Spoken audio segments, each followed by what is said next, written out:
Morning. তোমরা সবাই কেমন আছো? আশা করি ভালো আছো। মানে আমরা সবাই ভালো আছি, কিন্তু আমার মুড, রিজুর মুড এবং রিজুর বাবার মুডও কিন্তু ভালো নেই।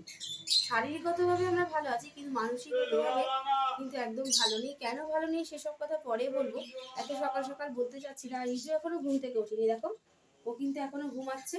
আর মশারিটাও আমি পুরোপুরি তুলতেও পারিনি, কারণ চারিদিকে যা ডেঙ্গুর অবস্থা। আর ডেঙ্গুর মশা কিন্তু এই সকালবেলা বা ভোরবেলায় কিন্তু কামড়ায়।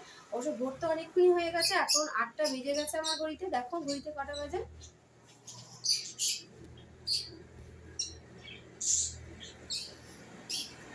8টা বেজে গেছে। আমি তো জানো অনেক সকালেই উঠি, মানে অনেক ভোরবেলায় উঠি। তো দিদিকে ডাকতেও পাচ্ছি না, পরীক্ষা চলছে, ডাকতে পাচ্ছি না। কেন ডাকতে পাচ্ছি না সেই সব সমস্ত কথা পরে বলবো। ছেলেটার শরীরও ভালো নেই। আর আমি এদিকে রান্না বসিয়ে দিয়েছি, মানে ব্রেকফাস্টটা রেডি করছি তালে তালে। চলো। আর এখানে আমি সকাল সকাল বসিয়ে দিয়েছি, একটুখানি ঘরে ফুলকপি ছিল, ফুলকপি আলু চচ্চড়ি করছি। কালো জিরে ফোড়ন লঙ্কা দিয়ে আর ধনে পাতা দিয়ে দেবো লাস্টে। আর এখানে একটু আটা মেখে রেখেছি, আটা ময়দা মিক্সড করে মেখে রেখেছি। ছোট ছোট লেচি করেছি, কেন বলতো? আজকে লুচি করবো। রিজুর শরীরটাও ভালো নেই। আর ছেলেরা একটু লুচি খেতে পছন্দ করে, যদিও রিজু খুব একটা খাবো খাবো করে, কিন্তু লুচি খাওয়ার বেলা ওই 2-3খানা গুনে গুনে খাবে, যেহেতু শরীরটা ভালো নেই। সেই জন্য ভাবে একটু লুচি করি। আর এই তরকারিটা করব, তারপরে হয়ে গেলে এগুলো কমপ্লিট করে ওকে ডাক দেবো। শরীরটা যেহেতু ভালো নেই, একটু ঘুমা। পরীক্ষা চলছে, যদিও কি করব তাড়াতাড়ি দেখে।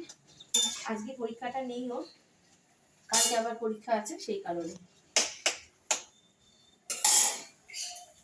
আর এই দেখো রান্নাঘরে চলে এসেছি। রিজুর বাবা যেহেতু বাজারে গেছে আর রিজুও ঘুমাচ্ছে, সেই জন্য আমার এখন কোনো কাজ নেই। লুচিটা একটু গরম গরম ভাজবো, বাজার থেকে আসলে তরকারি হয়ে গেছে। সেই জন্য কতদিন ধরে চালতাগুলো পড়ে আছে, পরীক্ষা চলছে বলে আমি না করতেই পারছি না। আর আজকের মন মানসিকতা একদম ভালো নেই, কিন্তু ভাবছি একদম দেখো নষ্ট নষ্ট হয়ে যাওয়ার মতো অবস্থা, কালো কালো হয়ে গেছে। ভিতরটা কাটলে জানি না কীরকম পাবো। তাই ভাবছি আজকে যখন স্কুল ছুটি আছে, পরীক্ষা নেই, তো আজকেই করে ফেলি। কি করব, মন খারাপ নিয়েই কাজ করতে হবে, আমাদের জীবনটাই এইরকম। আর এই দেখো পটি নিয়ে বসে আছি চালটা কাটতে। চালটা কাটা প্রায় শেষ, এতগুলো খোসা বেরিয়েছে। চালটাগুলো ধুয়ে নিয়ে কেটেছি, কিন্তু আরও একবার ধুতে হবে, তারপরে থেতো করতে হবে, তারপরে সিদ্ধ করতে হবে, জল ঝরিয়ে তারপরে আচার বানাতে হবে। রিজুর বাবা কিন্তু এতক্ষণেও আসেনি।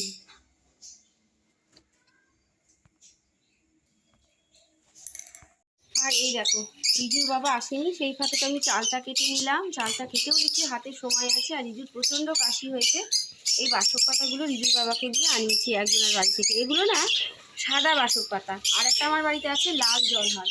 তবে এইটা কিন্তু উপকার বেশি, এটা খেতে একটু তিতা লাগে। এটা কিন্তু সিদ্ধ করেও খাওয়া যেত, আর সব থেকে ভালো হয় কাঁচা বেটে রস খাওয়া। আমি আজকে সেটাই খাওয়াবো, ফার্স্ট টাইম এই বাসক পাতা খাওয়াচ্ছি।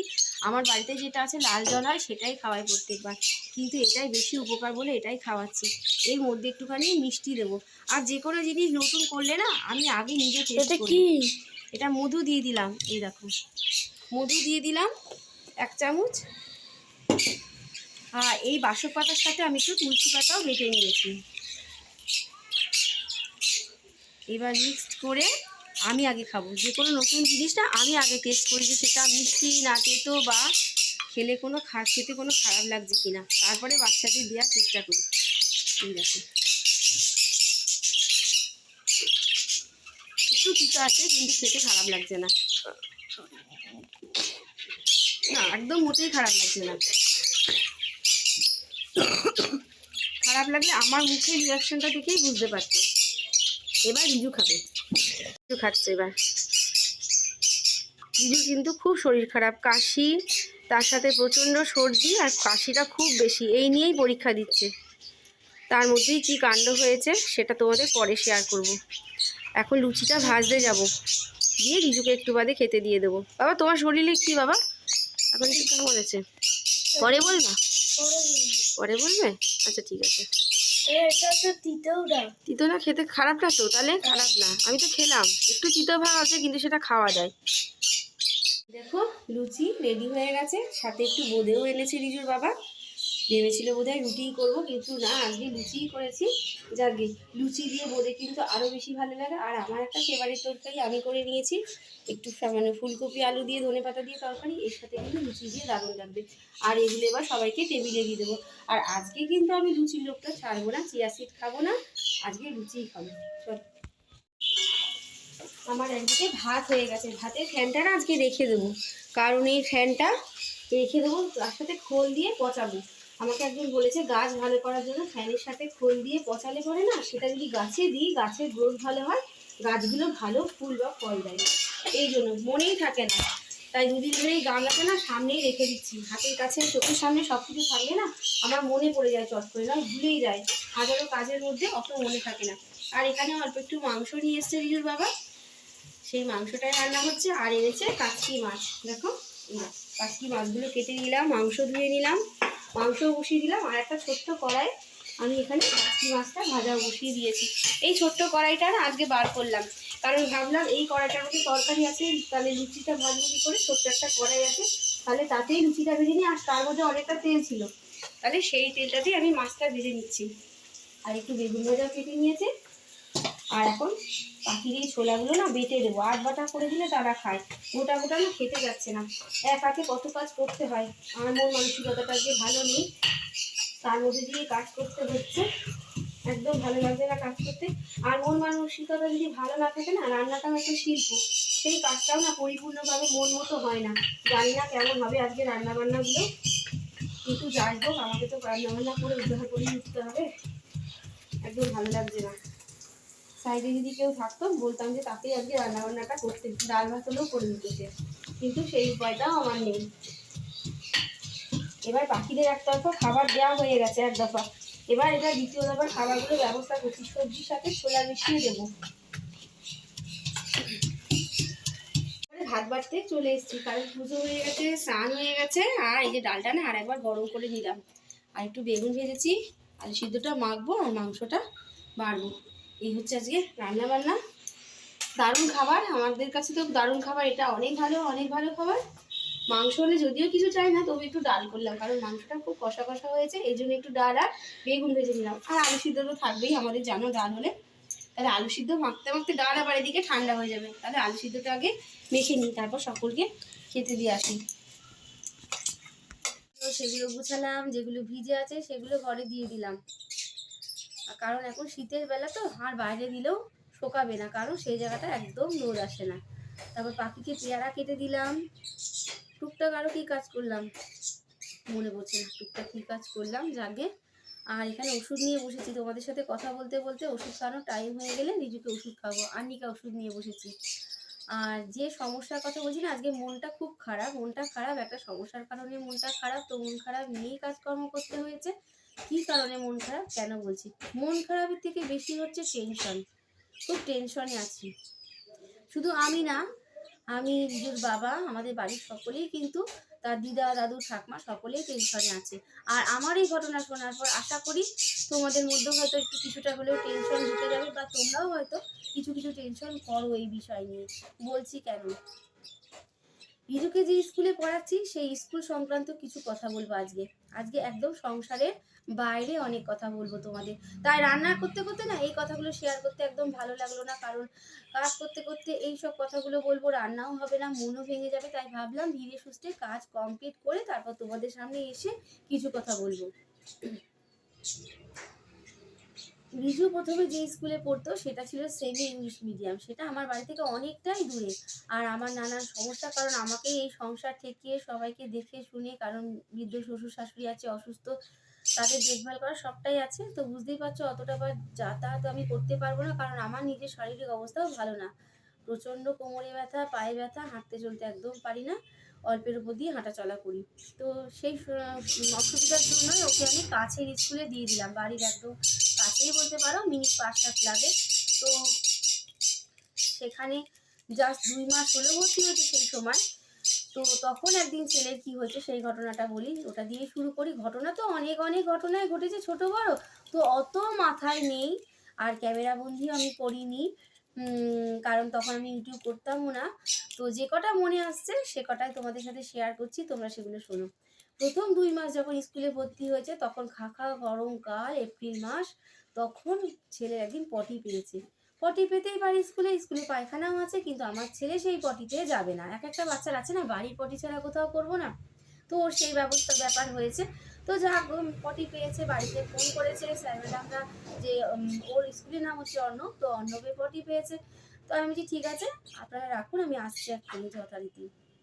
তো আমি কোনো রকমে মানে কি আর বলবো, ঊর্ধ্বশ্বাসে দৌড়াচ্ছি, বুঝতেই পারছো ছেলের পটি পেয়েছে, তো আমাকে যেতে হবে। কোনো রকমে একটা শাড়ি পেঁচিয়ে গুছিয়ে চলে গেছি স্কুলের সামনে গিয়ে। আমি দূর থেকেই দেখতে পাচ্ছি ছেলে বাইরে দাঁড়িয়ে আছে। পৌঁছালাম স্কুলের সামনে, আমি ওকে বললাম কি বাবা তুই বাইরে দাঁড়িয়ে আছিস কেন এরম ভাবে? ও পুরো জড়সড় হয়ে না কাঁপছে, বাইরে দাঁড়িয়ে আছিস কেন স্কুলের গেটের বাইরে? বলছে কি শোনো, বলছে মা স্যার ম্যাডামরাও যে মাসি যে পিসি মাসি যাই হোক ওরা রান্না করে, ওদেরকে বললো যে কি বলেছে তুমি বলো নিজের মুখে। আমি যেই বাইরে মানে আমি ক্লাস থেকে বাইরে এসে উঠোনে দাঁড়িয়েছিলাম। তারপর মাসিরা আমায় বার করলো। কিন্তু মাসিরা বার করার আগে স্যার বলল অর্ণবকে বার করে দিয়ে গেটে তালা দিয়ে দিতে। মাসিদেরকে হাতে দিয়ে স্যাররা বললো অর্ণবকে বাইরে বার করে দিয়ে স্কুল গেটে তালা দিয়ে দাও। এটা কি কোনো কথা হলো? আমরা কোন সমাজে বাস করছি? যে বাচ্চাটাকে 4-5 ঘন্টার জন্য আমার প্রাণের চেয়েও যে বেশি আদরের, যে বেশি জীবন আমার, সেই ছেলেকে তাদের হাতে হ্যান্ড ওভার করে দিয়ে আসি এই 5-6 ঘন্টার জন্য, তাদের তাদের দায়িত্বে থাকে। তারা কিনা পটি পেয়েছে বলে একদম স্কুল থেকে বার করে দিয়ে গেটে তালা দিয়ে দিল। আমি সেই মুহূর্তে কিছু বলিনি, খুব রাগ হচ্ছিল, কারণ ও পটি পেয়ে গেছে। আমি বাড়িতে চলে আসলাম, পরের দিন কিন্তু আমি স্যার ম্যাডামদের কমন রুমে ঢুকে যথারীতি আমি কিন্তু ফেস করে বলেছি যে স্যার ম্যাডাম আপনারা এটা কি করলেন? আপনাদের মানবিকতা বোধ বলে কিছু নেই, সিম্প্যাথি বলে কিছু নেই। একটা বাচ্চা শিশু যে ক্লাস 4-এ মানে তখনও 2-এ পড়ে, তো এইসব বাচ্চাগুলোর দিকে তাকালে আপনাদের কষ্ট দুঃখ হয় না? আপনাদের বাড়িতে বাচ্চা নেই, পটি পেয়ে গেছে বলে আপনারা ওকে ঘরেই পটি করবে সেই ভয়ে আপনারা বাইরেই বার করে দিতেন, উঠোনেই দাঁড়াতো, পটি করলে আমি ফেলে দিতাম, আমার সন্তান আমি দিতাম, তাই বলে একদম বাইরে বার করে দিলেন। এটা কি ঠিক কাজ হলো আপনাদের? খাকা, রোদ, অনেক কিছুই ঘটে যেতে পারতো। কিডন্যাপের ব্যাপারটাও আছে যেমন, তারপর ছেলে মা আসছে না বলে চলে যেতে গিয়ে গাড়ি ঘোড়া সমানে একটা কাজ হয়ে যেতে পারে। অনেক কিছু কাণ্ডই হতো, কারণ ছেলেকে আমি একা ছাড়ি না। তা হতে পারতো, হয়নি সে কথা পরে, কিন্তু এটা কি তাদের ঠিক হয়েছে? সেটাই তোমরা বলবে। ঠিক করেছেন সেই কাজটা শিক্ষক শিক্ষিকা হিসাবে। এ কথা আমি বলেছি, বলার উত্তরে এলো কি, তারা বলল না না আমরা তো এই জানলা দিয়ে ওয়াজ করছি। প্রায় কতটা হবে ডিসটেন্স? অনেকটা, অনেকটা ডিসটেন্স। কিন্তু সেখান থেকে বলছে আমরা নাকি ওয়াচ করছি, তার ওয়াচের আড়ালে গাছ আছে, ঘর আছে, বাড়ি আছে, সেইগুলো ডিঙিয়ে তারা কি করে ওয়াচ করছে? এটা একটা কথা হলো? কথার মতো কথা হলো? বাইরে বার করে দিয়ে ওয়াচ করছি আমরা এখান থেকে বসে বসে। একদম তাজ্জব বলে গেলাম, হাসবো না কাঁদবো কিছুই বুঝতে পারলাম না, কোন যুগে বাস করছি। এরকম অনেক অনেক অনেক ঘটনা হয়েছে। এই ঘটনার প্রতিবাদ আমি করেছিলাম উচ্চস্বরে, তাই তাদের খুব খারাপ লেগেছিল। এই প্রতিবাদ আমি কেন করেছি, কেন আমি বলতে গেছি।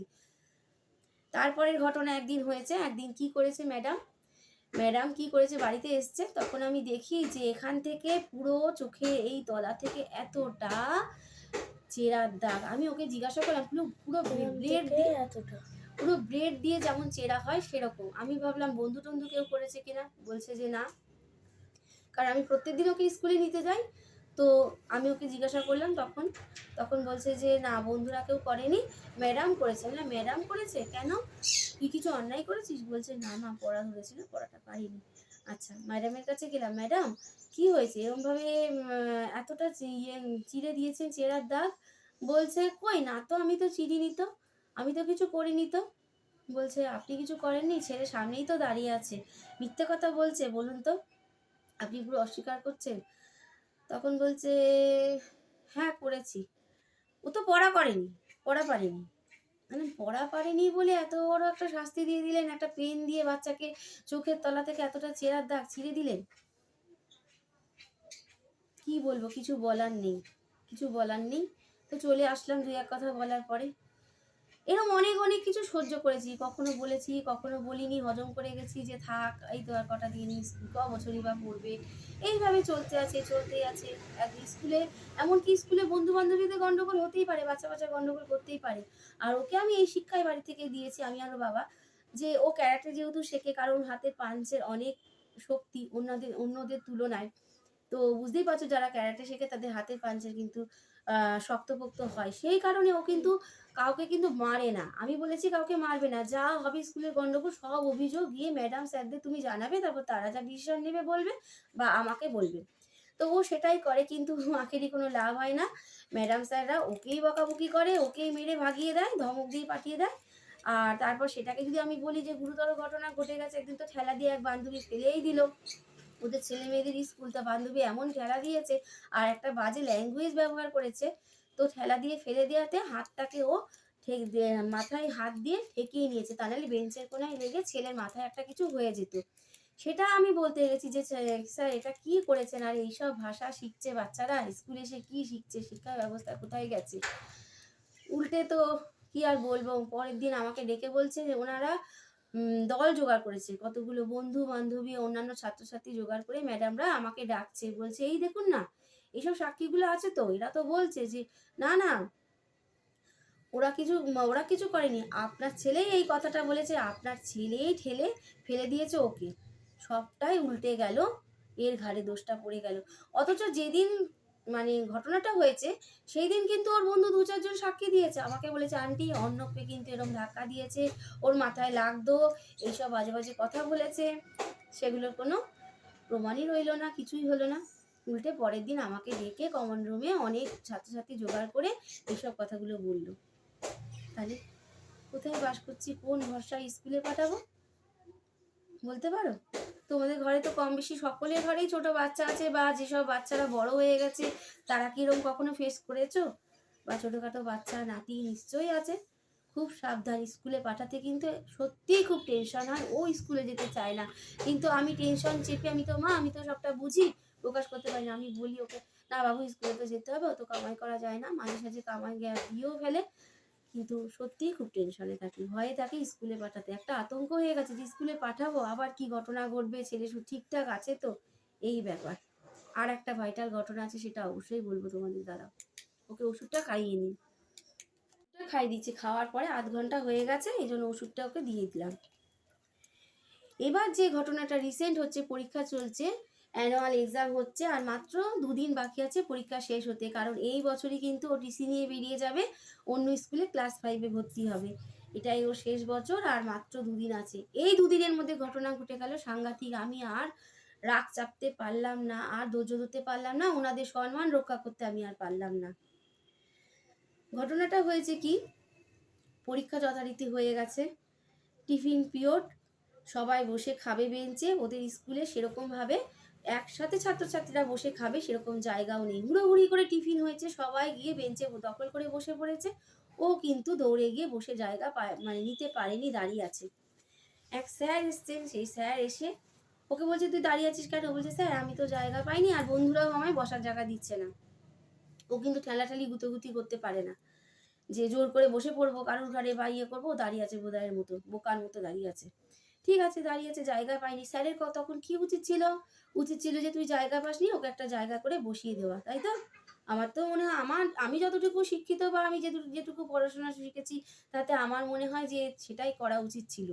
সেটা না করে উনি কি করলেন, উনি এইভাবে জামার কলারটা ঠিক পিছনে এরমভাবে ধরে একটা লাঠি ক্ষমতা নিয়ে উনি এই বাচ্চাটাকে পাছার মধ্যে ধুমাধুম 5-6খানা ঘা, ওনার যতটা জোর আছে ততটা জোরে উনি দিয়ে দিলেন। তাও প্যান্ট পরা ছিল, ভিতরে জাঙ্গিয়া পরা ছিল, তার উপর দিয়ে বাড়িতে যখন এসছে তখন কাঁদো কাঁদো গলায় ও আমাকে, আর তারপর বুকে ধাক্কা দিয়ে বেঞ্চে ঠেলে ফেলে দিল। বাড়িতে এসছে, ওর বাবা সেদিনকে নিতে গেছিলো, আমি যাইনি। তো বাবাকে বলেছে মেরেছে, বাবা তো তো রাস্তার মধ্যে বলছে মেরেছে, ঠিক আছে বাড়ি গিয়ে দেখবো। তো আমি এসে আমি বলছি বাবু পরীক্ষা কেমন হলো? বলছে পরীক্ষা ভালো হয়েছে। তোর মুখটা তো থমথমা কেন, পরীক্ষা ভালো দিয়েছিস তাহলে? বলছে যে এরম ঘটনা হয়েছে, মাস্টার আমাকে আজকে মেরেছে। আমি বললাম মাস্টারমশাই মেরেছে কেন, তুমি কি অন্যায় করেছো, কি পরে যথারীতি আমি বলছি বাবু প্যান্টটা খোলতো দেখি কোথায় মেরেছে, ও তো দাদার সামনে খুলবে না, দাদার বন্ধুরাও এসেছিল, খুলবে না, এতই তার লজ্জা, কারণ ও খুব ছোট বয়স থেকে না বাথরুমে গিয়ে স্নান করে জামা প্যান্ট খুলে, আমার সামনে যদিও করে কিন্তু আর কারোর সামনে কিন্তু অতটা করে না। তো যাই হোক, আমি ওকে দাদাকে পাঠিয়ে দিয়ে আমি প্যান্টটা খুলে দেখলাম, বিশ্বাস করবে না যে লাল একটা আভা, তার সাথে একটা উঁচু মতো হয়ে ফুলে আছে এতটা জায়গা। দেখে তো আমি তাজ্জব পড়ে গেলাম, আমি অবাক হয়ে গেলাম, মা তো তাই ছেলের ব্যথা লাগলে ওর না যত কষ্ট লাগে আমার তার থেকে অনেক বেশি কষ্ট লাগে। আমি আর মাথা রাখতে চাপতে পারিনি। আমি সেই মুহূর্তে আমি ওর ঠাকুমা দাদু অসুস্থ, তাদেরকে কোনো রকম খাবার দিয়ে কোনো রকম একটা শাড়ি পরে স্কুলে দৌড়েছি। দৌড়ে গিয়ে আমি মাস্টারদের বললাম যে আপনারা এটা কি করলেন? কি করলেন স্যার? কি অন্যায় করেছে একটু বলুন তো, কি অন্যায় করেছে? বলছে না সে সবাই হুটোপাটি করছিল, ওকে পেয়েছে, আমি ওকে পেয়েছেন আর ওকে মেরে দিলেন। হুটোপাটি করছিল ওকে মারলে কেন মারলেন? ও তো বলছিল যে জায়গা পাইনি স্যার। আর মেরে দিলেন একেবারে, ওকে শর্ট করে হাতের ক্ষমতা আছে লাঠির, সেই জন্য মেরে দিলেন। একবার ভাবলেন না? আর এইসব ছোট ছোট বাচ্চারা এই তো 2 দিন পড়বে তারপর চলে যাবে অন্য স্কুলে। একবার মায়া হলো না যে এই তো বাচ্চাটা 2 দিন স্কুলে আসবে তারপর চলে যাবে, সারা জীবনের জন্য অন্য স্কুলে চলে যাবে, একটু মায়া হলো না? মেরে দিলেন। কোনো তো দোষও করেনি। আমরা তো স্কুলে পাঠিয়েছি শিক্ষা নেবার জন্য, শিক্ষা শেখাবার জন্য। তো সেখান থেকে কি শিখছে? এই তো হচ্ছে ঘটনা।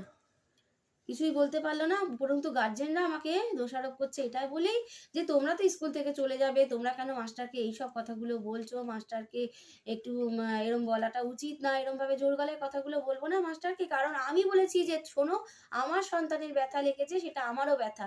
তোমাদের যদি সন্তানের এরকম হতো তাহলে তোমাদের ব্যথা লাগতো। মা ছিল, 5-6 জন গার্জেনের মা ছিল, তাদের কথা শোনো। তারা বলছে মাস্টারের সঙ্গে সম্মান দিয়ে কথা বলো। প্রথমে তো সম্মান দিয়েই কথা বলেছি, কিন্তু মাস্টার যখন উচ্চ গলা শুরু করলো তখন আমারও গলা উচ্চ হয়ে গেল। সেটা তারা দেখলো না, আর বলে দিচ্ছে আমার গলা উচ্চ হয়ে গেল। তাহলে তাদের ছেলে লাগলে কি তাদের নিচু গলায় সাবু খেয়ে খেয়ে কথা বলবে, না মিউ মিউ করে কথা বলবে? আসলে তাদের তো ব্যথাটা লাগেনি, ব্যথাটা আমার লেগেছে, তাই আমি ফেস করেছি, আমি বুঝতে পারছি। কথাই বলছে তোমরা তো স্কুল ছেড়ে চলে যাবে, আমরা স্কুলে পড়বো। তা পড়বি পর, তোরা স্কুলে পড়বি, আমি কি স্কুল ভেঙে চলে দিচ্ছি? আমি আমার কথা, আমার ছেলের কথা, প্রবলেমের কথা তাদেরকে বলছি, কি কারণে ছেলেটাকে মারা হয়েছে। এটা পুরো তো অকারণে মারা হয়েছে, তো কোনো দুষ্টুমি করেনি, কাউকে মারিনি, কিছু বলেনি। ছেলেটা জায়গা পায়নি, দাঁড়িয়ে আছে, সে কথা বললে গলা ধরে ধমাধম মেরে দিল, দিয়ে ধাক্কা দিয়ে ফেলে দিল মুখের উপর। এ কথা বলতে গেছি, সেখানে গার্জেন এইখানটা ধাক্কা মেরে, এখানটা জোরে ধাক্কা দিয়েছে এরকম ভাবে, তাই তো প্রেস করেছে, এরকম ঠেলা দিয়ে ধাক্কা দিয়ে ফেলে দিয়েছে বেঞ্চের মধ্যে। আর গার্জেনরা সেখানে সাই দিয়ে বলছে তোমরা তো চলে যাবে, আমরা স্কুলে থাকবো, তা তোরা থাকবি, তোরা ফেস করবি, এরকম হলে কি করবি? তার জন্য আমি কেন সাফারিং করবো, বা আমি কেন ভুক্তভোগী করবো, বা আমার প্রবলেমের কথা আমি কেন জানাবো না, তাই না? তো এই হচ্ছে এইসব গার্জেন, জানি না তারা কিরম ধরনের গার্জেন। তোমরা শুধু জানাবে, তোমাদের ঘরে তো ছেলে মেয়ে আছে, ছোট ছোট কচি কাচারা, তাহলে তোমরা কি করতে? এরকম ঘটনা হলে ফেস করতে, মাস্টারদের দিদিমণিদের বলতে, না নীরবে সহ্য করে দিতে? কারণ আমি তো নিউজ খুললেই অনেক রকম ঘটনা দেখি, বাচ্চাকে নানা রকম ভাবে টর্চারিং করা হয়, যেখানে সেখানে শেষ পর্যন্ত বাচ্চাটা মৃত বলে ঘোষণাও করা হয়। তাহলে মা বাবার কোল খালি করে চলে যায়, কার কি হয়? মা বাবা সারা জীবনের জন্য হাই হাই করে। এরকম ঘটনা তো হচ্ছে হামেশাই। তাহলে তার প্রতিবাদ করতে হবে না, বলতে হবে না? এগুলো বলা কি অন্যায়? হচ্ছে তো, ঘটনাগুলো তো হচ্ছে, আমরা পেপারে, টিভিতে তো, নিউজে তো অনাবত এই ঘটনাগুলো দেখেই চলেছি। তাহলে আতঙ্কিত হব না স্কুলে পাঠাবার আগে? ভাবতে তো হচ্ছে, আর এগুলো না পাঠিয়েই বা কি করবো, বাড়িতে বসানোর জিনিস। তাই সত্যিই একটা বড় টেনশন হয়ে দাঁড়িয়েছে আজকাল, স্কুলে পাঠাবো কি পাঠাবো না, বা পাঠালে স্কুলে যতক্ষণ থাকছে ততক্ষণ শুধুই টেনশন করি। আর ভগবানকে ডাকি, ভগবান আবার ছেলেটা যেন সুস্থভাবে গেছে, সুস্থভাবে বাড়িতে চলে আসে। স্কুলে এই বাচ্চাটা কোনো বন্ধু করতে পারবে না। একটা মাত্র বন্ধু আছে, তার সাথেও তাকে কথা বলতে দেবে না, তার পাশে বসতে দেবে না, ওকে মানসিক টর্চারিং করে। ওর পাশে বসলে পারে ওর ব্যাগও ছুঁড়ে ফেলে দেয়, বন্ধুর ব্যাগও ছুঁড়ে ফেলে দেয়। মাস্টার দিদিমণিরা এইরকম ব্যবহার করে। ওকে জিজ্ঞাসা করে তো বাবা কি করে বলে দাও? আমি আর যদি আমার ওই বেস্ট ফ্রেন্ড পাশাপাশি বসি, এইদিকে একটা ব্যাগ ছুঁড়ে দেয় আর এইদিকে একটা ব্যাগ ছুঁড়ে দেয়। খেতেও যদি একসাথে বসি তাহলে থালা এইদিক ছুঁড়ে ফেলে দেয়, ওইদিকে ছুঁড়ে। এটা কি ব্যবহার হলো? আমরা তো ছোটবেলায় বন্ধু করেছি, বন্ধুর পাশেই বসেছি, জায়গা পেলে বন্ধুর পাশে বসারই চেষ্টা করেছি। তো স্কুলে বন্ধু বান্ধবী থাকবে না, এটা কখনো হয় নাকি? কিন্তু অন্যরা কিন্তু স্বাধীনভাবে বন্ধু বান্ধবী করছে, অনায়াসে গল্প করছে। শুধু আমার ছেলের বেলায় তারা হিংসামো করছে, এরকম ব্যবহারগুলো করছে। তাহলে কি বলবো? ওর উপর হিংসা না, ও চোখের বালি হয়ে দাঁড়িয়েছে। কোথায় স্নেহের চোখে দেখবে সমস্ত বাচ্চাই তাদের কাছে সমান, সেখানে আমার বাচ্চার সাথে এরকম ব্যবহারটা কন্টিনিউ আজকে 2-3 বছর পড়লো এরকম ব্যবহার করেছে। আর আমি বুকে পাথর চাপা দিয়ে এরকম ভাবে টেনশনে টেনশনে ওকে স্কুলে পাঠিয়েছি, আর ও টেনশনে টেনশনে স্কুলে গেছে। বাচ্চারা স্কুলে যাওয়ার জন্য ছটফট করে, ও প্রায় দিনই বলে, বাহানা দেখায়। আমি তো বুঝি, কিন্তু আমি ওকে জোর করেও পাঠাই। স্কুল না গেলেও তো হবে না। তাহলে তোমরা প্লিজ জানাবে কমেন্টে, অবশ্যই জানাবে যে সত্যি আজকাল স্কুলে পাঠাতে কি তোমাদের টেনশন হয়? আমার তো সত্যিই টেনশন হচ্ছে। বড় ছেলের বেলায় অনেক কম বেশি হয়েছে ঝামেলা, হবে না কেন? ছোটখাটো ঝামেলা তো সব বাচ্চা কাচ্চা নিয়ে হতে থাকে, কিন্তু এরকম ফেস আমি কখনো করিনি, কখনো করিনি। যে ব্যবহার এই স্কুল থেকে পেলাম, এ আমার সারা জীবন থেকে যাবে। শুধু আমার কেন, আমার ছেলেরও থেকে যাবে, যে হ্যাঁ একখানা স্কুলে ভর্তি হয়েছিলাম, সেখানে এরকম এরকম ঘটনা হয়েছিল বটে। বলতে পারলাম ৩-৪ বছরে অনেক ছোটখাটো ছোট বড় অনেক রকমের ঘটনা হয়েছে, ফেস করেছি, কখনো করিনি। তো যে কটা মনে আছে সে কটাই বললাম, আরো হয়তো অনেক বেরোবে। আর ভিডিও করতে গেলে সব কথা বলাও যায় না, অনেক লেন্দি হয়ে যায়। আর একদিন সময় সুযোগ থাকলে মনে পড়ে লিখে রাখবো, সেগুলো তোমাদেরকে বলবো কোনি ঘটনাগুলো, এত মনেও থাকে না। তাহলে কি স্কুলে কি যুগ এসছে, কি স্কুলে পড়াচ্ছি। তো 2-3 বছর পর এরকম অনেক অনেক ঘটনা ঘটেছে, অনেক সময় ফেস করেছি, অনেক সময় ফেস করিনি। কিন্তু ফেস করে কোনো লাভ হয়নি, আমার পাশে তো দাঁড়ায়নি, উল্টে আমাকেই দোষারোপ, মানে আমার ছেলেকেই দোষারোপ করেছে, আমাকেই বুঝিয়েছে ওই ভুল করেছে, ওই অন্যায় করেছে। কখনো কিন্তু সেইভাবে সুরাহা বা ভালো আশ্বাস তারা দেয়নি, বা ভালো কথাও তারা বলেনি, ভালো ব্যবহার তো করেই না, আমার সাথেও ভালো ব্যবহার করে না। আমি তো বুঝতে পারি, ফিলিংস করি, তাদের তাকানো তোকানো, তাদের হাবভাব দেখে আমি বুঝতে পারি। এইটুকু এই বয়সে যথেষ্ট বুদ্ধি হয়েছে যে তারা কেমন ব্যবহার করছে বা আমাদের পছন্দ করছে কিনা, এটুকু বোঝার মতো বুদ্ধি হয়ে গেছে। কিন্তু ওই নীরবে সহ্য করি অনেক সময়, আবার অনেক সময় না পেরে রাগের মাথায় চলে যায়। কারণ সন্তান তো, সন্তানের ব্যথা যদি এইটুকু লাগে না, মার এতটা ব্যথা লাগে, এরকম একটা ব্যাপার। তাহলে তোমরা অবশ্যই জানাবে। ভিডিওটা আর বড় করবো না, মন মেজাজ সত্যিই খুব খারাপ, ভালো লাগছে না। কালকে যখন ভালো তখন হাঁটতেও পারছিলাম ও না। হাঁটতে পারছিল না, বাড়িতে এসে যে খেতে ডাইনিং টেবিলে বসবে, চেয়ারে বসতে পারছে না, বিছানায় বসতে পারছে না। তার চাপ দিলে পরে তার এতটাই কষ্ট হচ্ছে, এতটাই তার কষ্ট হচ্ছে। আনিকা 2-4 বার খাইয়েছি, বরফ দিয়েছি, সেখানে বিকেল বেলায় আমার কালকে উল্টো পাল্টা দিন গেছে। বরফ দিয়েছি, তারপরে ও শুধু মুখটা থমথম করে চুপচাপ আছে। আমি বলছি বসে থাক, আমি দেখ আস্তে আস্তে আনিকাটা খা, 2-4 বার খেলে পরে একটু ব্যথাটা কম হবে। যাই হোক, বরফ দেওয়ার পরে আনিকা 2-4 বার খাওয়ার পরে আজকে বলছে মা ব্যথাটা একটু কম, কিন্তু হাত দিলে পরে সেই জায়গাটায় ব্যথা হচ্ছে, লাল আভা পড়ে গেছে, একদম ফুলে পড়ে আছে লাল একটা আভা। তাহলে ভিডিওটা এখানেই শেষ করছি। তোমরা ভালো থাকবে, সুস্থ থাকবে, নিজের শরীরের যত্ন নেবে। আর কি বলবো, লাইক সাবস্ক্রাইব কমেন্ট করে পাশে থাকবে। আর অবশ্যই কমেন্টে জানাবে যে শিক্ষার ব্যবস্থার যে কি হলো, কি সামনে দিন আসছে, স্কুলে পাঠাতে টেনশন তোমাদের হচ্ছে কি হচ্ছে না। আজকের মতো আসছি, টাটা।